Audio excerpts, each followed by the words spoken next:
You are without doubt the worst pirate I've ever heard of. But you have heard of me.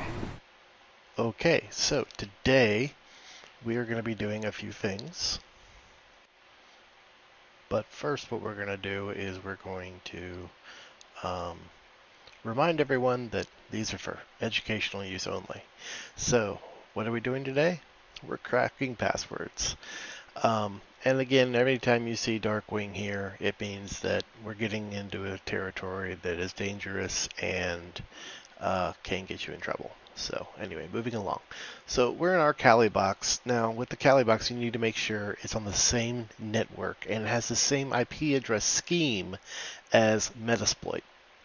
So if we look at Metasploit here, Metasploit is 192.168.56.4.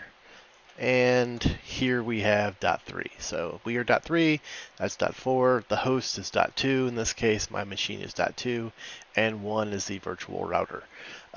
If you don't have this set up, then you need to go to, not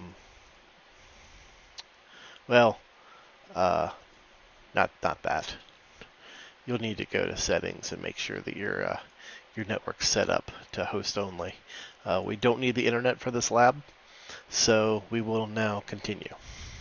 First off, we're going to make sure we can ping just to verify everything's good, and it is. And remember, we're not going for stealth here. We're simply kind of looking at what this guy has, and we're going to see what we can do to get into it. So ignore this, this unable to get DNS servers is because of the fact that you don't have a DNS set up. Which is because we're on a host-only adapter. So, a few things to note here. We have our services running on this server. So we can actually use our login to connect right on up. And it's misconfigured. Remember, most of these are misconfigured. This is kind of a cheat mode. I mean, it's literally just... to give you an idea, it's literally, whoops, that's not going to work. I typed my real password, not my fake password. So it's our login -l root and then the connector or the IP address. Hey, Slack people are waking up. Let's turn that off for right now. So here we're logged in as Metasploit to the Metasploit box. And like I said, it's kind of a cheat mode. It's literally it's shell, completely unprotected. So it's kind of a cheat mode. So we don't really count that. Let's go back to our nmap. You know what? Let's create a second window. Okay, and nmap-sv so we can get those banners. We're going to go ahead and hit it again, and we're going to leave that open so that we can go back and forth with it. And look, this still says that it's root metasploitable. That's cute. And it still thinks it is. So anyway, let's look at some other things we have on this machine. So I see an NFS server. That's something that's pretty interesting. So let's see what it's showing, shall we? So we're going to sudo apt. Actually, you're going to need to connect to the internet on this. So for that, go to settings to make sure you're on the internet and go to NAT, okay, so that you're connected to the internet. You may have to click up here, click it, and that'll update you. And then you can hit your IP, and it'll be a different IP address. And I apologize, I'm going to be cutting in and out of this video a little bit. My daughter is home today for school, so I will be acting as principal, making sure that she is doing what she's supposed to do. Anyway, so what we need to do is we need to go and make sure we have the NFS common installed on Kali. So sudo apt install nfs common. And what this does is it allows you to mount NFS volumes. It's going to say it's already on mine because I've already done this, obviously. But that's what you need to do to install it. And then once it's installed, and this is important, you need to go back and change your network to that host only so that you're off the network. Or you're on the same network as the Metasploitable 2 box. And of course, bounce your connection and hit an IPA, and there you go. So we are back on the same network as that. And what we're going to do now is we're going to do show mount -E for the exports, and we're going to hit that, and oh my gosh, look at that. So root is shared to everyone on the entire network. Isn't that awesome? Like the whole freaking hard drive. So we're going to connect to that, and we're going to see if we can't crack some passwords off this machine. So I'm going to pause for a second and undo some stuff I may have done in the past, and then we'll come back and redo them. Okay, so what we're going to do first is we need to create a directory for us to be able to mount. So we're going to just make a temporary directory real quick. Make directory temp-nfs. Alright, so now what we're going to do is we're going to mount that NFS drive in that directory. Okay, if you're not sure what mounting is, brush up on your Linux. Basically, we are connecting it like a shared map network drive. Okay, so we're going to mount, type is NFS, and the share that we're connecting is just root into NFS. And it worked. So now if we go into temp NFS, we can now see the whole hard drive. And if you do a DF, that'll show what's mounted, and you can see that we are mounted here. So we're on that machine, on its hard drive, which is pretty interesting. So what we're going to do, now, I mean, this gives you some really powerful access, obviously, to the machine, right? So what we could do, for instance, is we could generate some SSH keys and then connect up to this and then allow our keys into that box. So that's one thing we could do. Really, we could do a lot of things because, I mean, we essentially have root access to the entire drive. But we're going to show how to grab some passwords and pull them in. So we're going to go into Etsy. Now, don't do a /Etsy because that's on your device. We're going to go into here. I'll do the whole path. The NFS Etsy. Okay. And in there, there's a password file. And in there, there's a shadow file. For those of you who don't know the history of Unix and Linux, passwords used to be in that password file. Matter of fact, if you look in there, you'll still see that there's a lot of information in here. There is the default shell. There's what groups they're in. There's group IDs and everything else. Wow, this is just not a good day for me. Damn it, Tim, you're killing me.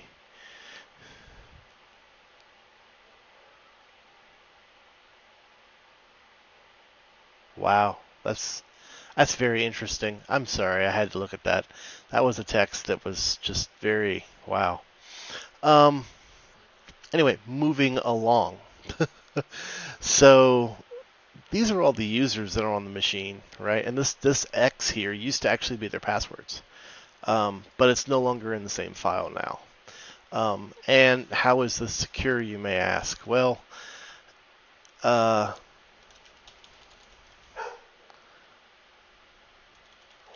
So the password file, anyone can read it. Okay, but the shadow file,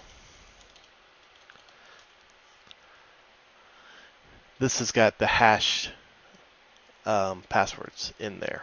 Okay, so the shadow file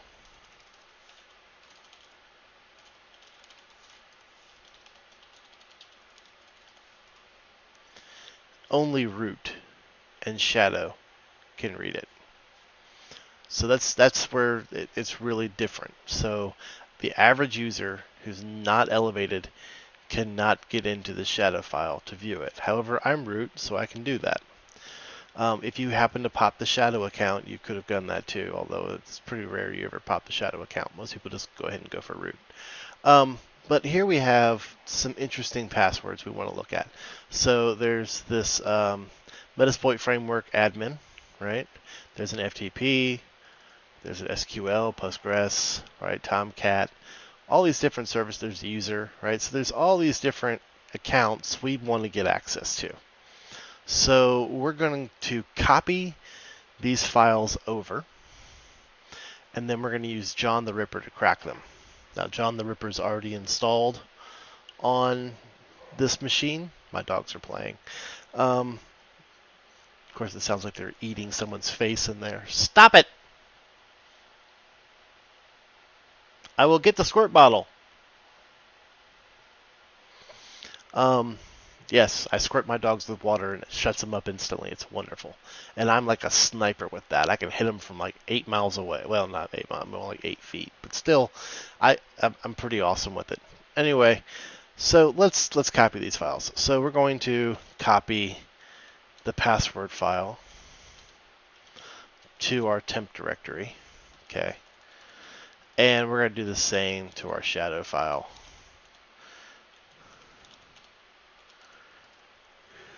So I'm going to yawn, which I just did. Now we can go ahead and go into that temp directory, our temp directory, and we see that we have copies of the password in the shadow. So what we're going to do now is we're going to use a program called unshadow, which is part of John the Ripper. And really all it does is kind of combine those two files. Okay, so unshadow, temp, password, temp, shadow. And we need to output those, or output it to a file. So we'll just say crack me. All right, so notice this .john here. That's a kind of like a cache directory where John the Ripper keeps some information, pot files, which are used later. Not pot like you're thinking, I promise. Anyway, so what we're going to do now is we're going to have John the Ripper actually go through and attempt to crack those passwords. So user sbin John. Now you could probably just type in John, but I like to do it the long way. And then we simply throw it at there. And what we're going to see now is some information. So it detected type of MD5 crypt, but also MD5 crypt long. Okay. It also loaded 7 password hashes with different salts. Okay. And this is right now literally cracking those passwords. Now, using the word list that comes with it already, it has popped some already. So the password for service, FS admin, Postgres, and user are all the same. Klog, that's its password, and system is Batman, or sys is Batman. And again, now it's using the word list. Now it's using the word list, which is located here, for you to try to crack them. Okay. So we're going to pause the video for a moment because this is going to take forever. We're going to cancel this, and I'm going to show you something else as well. So I just realized that none of the passwords are in SHA-256 or SHA-512 crypt, so there's nothing else to show. But you would see that it's incrementing with ANSI. So it would sit there and just chomp away at those passwords, and slowly but surely would try to crack them. Yeah, so that's cracking passwords for Linux. It's not hard, especially if you have word lists that are good. The word list here, you can see that it's, in this spot here. So let's copy this, and I'm going to show you something interesting. So if you look at that, that doesn't help anything, does it? You can see that it's only 26K, right? And that's, by the way, human readable, all files in long format. So 26K is nothing for a word list. It's a lot of files. I want to say it's like 3,000 files or something. Or, okay, 3,500 words plus, So that's an okay word list. There are lots of word lists that you can download. Matter of fact, if you open it up, it actually tells you where you can go find more word lists. And I'm offline because I said I was offline. So this is an old list. There are many more out there. You can download more. Those big dumps from I've Been Pwned and all those, right? Those are good word lists to put in there because a lot of people use the same ones. And, I know one guy who has like 2.6 gig in a word list. That's a lot. But that's what he does for a living. He just cracks passwords all day. And I mean, like, there's the whole... We're not going to get into like rainbow tables and all that. It's not needed. This is a very generic overview, I guess, of how to pop some passwords. This does work for Windows as well. You can download the SAM file, and from there you can do stuff. But in essence, that is all you need to crack some passwords. Now, obviously, we had some major advantages here. We were able to mount the drive as root from the other machine, and doing that, you've got some power. We'll also be doing other things in here, like we'll actually be dropping a virus onto the Linux machine. We'll be doing that. We'll be doing some netcat stuff. We'll be doing Metasploit labs. We'll be doing all kinds of fun things throughout the series. We'll be doing Samba enumeration and stuff like that. So, some of these videos are kind of like a generic top level kind of thing, but eventually we'll get into some stuff that is actually well, this is kind of like what I would consider script kiddie kind of stuff. I mean, John the Ripper is powerful, it's awesome, and it does get you passwords. So it's a good tool, but we had some serious advantages here. I mean, we're actually on the machine, right? I mean, in theory here, right? Let's go to the root directory, okay? And you may or may not have this .ssh. If you don't, go ahead and create one, and then use SSH keygen to make yourself a ID key, right? So I'm just gonna say overwrite it because I don't need it. So if we cat that file, that public key, right? This is our public key for my machine, for root, okay? If I were to try to, and remember, if we go back here, we remember it's using OpenSSH, right? So we know it's got SSH installed. We know it's accepting connections. So if I try to connect up as root to this device, I don't know the password. I have no idea what it is. because password, even from John the Ripper, it doesn't know the password for root. So how do we get in? Well, I'll show you. So let's go to that temp directory, NFS, and then root. And in here, there is also a .ssh. So we will go into that .ssh. And in here, you're going to see an authorized keys.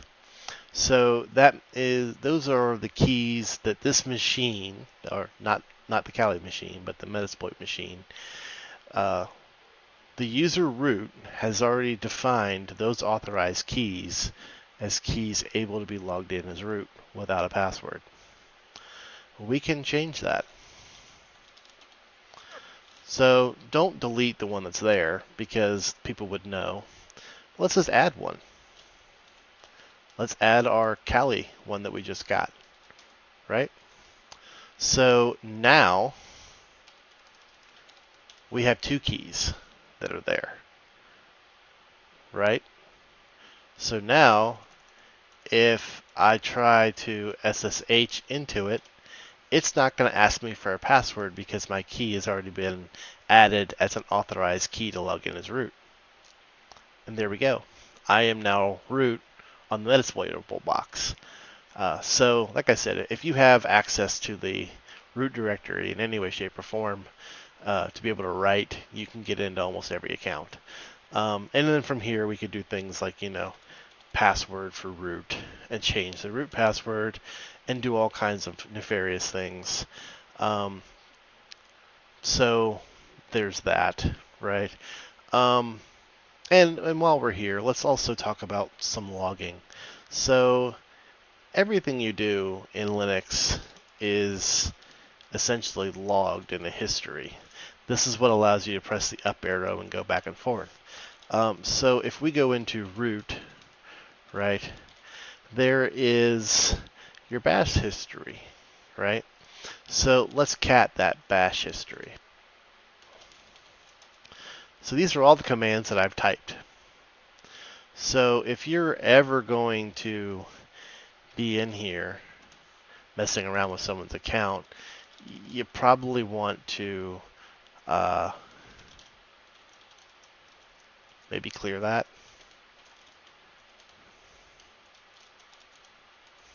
Okay. Now your history file is still kind of there in bash, but there's nothing in that history file anymore. Okay. So there's that. There's also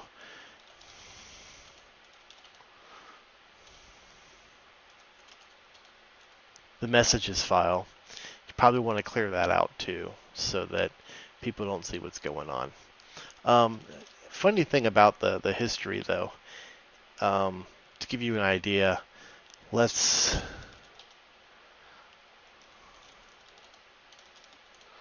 look at that history, right? So, sorry. So that bash history is empty. Now, if you close this window and that window and open it back up, when you do that,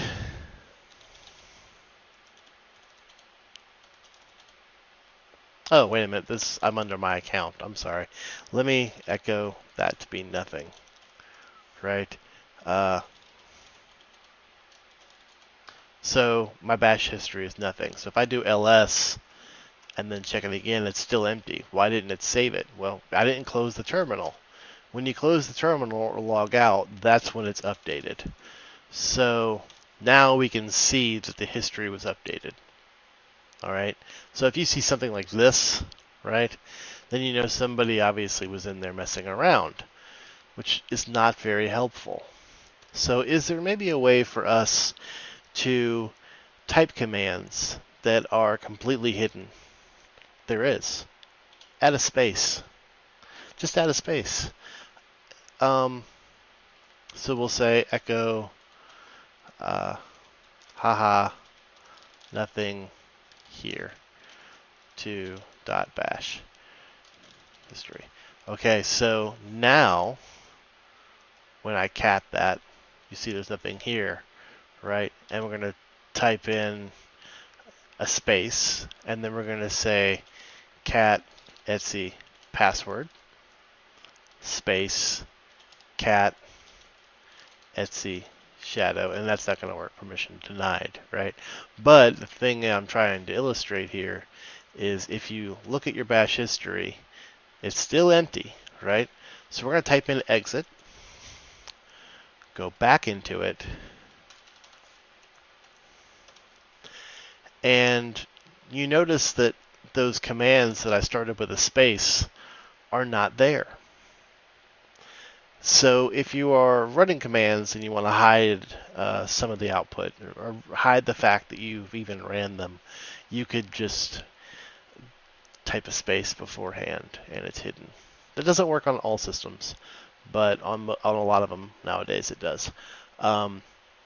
So that's how you covertly run some commands without anyone knowing. And still kind of cover your tracks without anyone knowing. Now, granted, you can go into the history file and delete lines after you've closed your terminal. The other thing is, if you have 15 terminals open, the last one that closes is the one that gets written. So it'll constantly kind of add to itself. So anyway, we're on time. So that's been cracking some passwords with John the Ripper. A little bit of a out of nowhere tutorial on how to hide some of your tracks as well.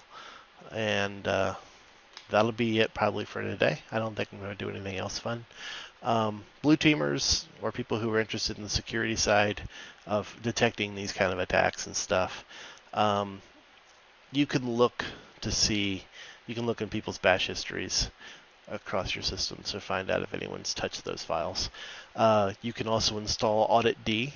Audit D is wonderful, and you can tell it to run a rule to let you know if anyone changes those files, including root. So if those files change, Audit D will find it and will keep a log of it, and then from there you know that someone touched those files at what date and time. So if you didn't add a user and you see that file change, then you know something happened. Another thing you can do is you can do MD5 sum, right, on the password file, and it should always be the same. So if you wanted to, you could actually run a cron job to watch that file to see if a new user was created or touched on that directory. You can't really do that to shadow unless you're running as root, but you can do the same thing. And again, that'll only tell you if someone modified those files. If the hash changes, then you know it's been modified. I'm a yawning fool today. So that's a good way to know. Anyway, that's a ton of information, and we're on time, so this will be on YouTube, and then probably tomorrow or something I'll pop up another one.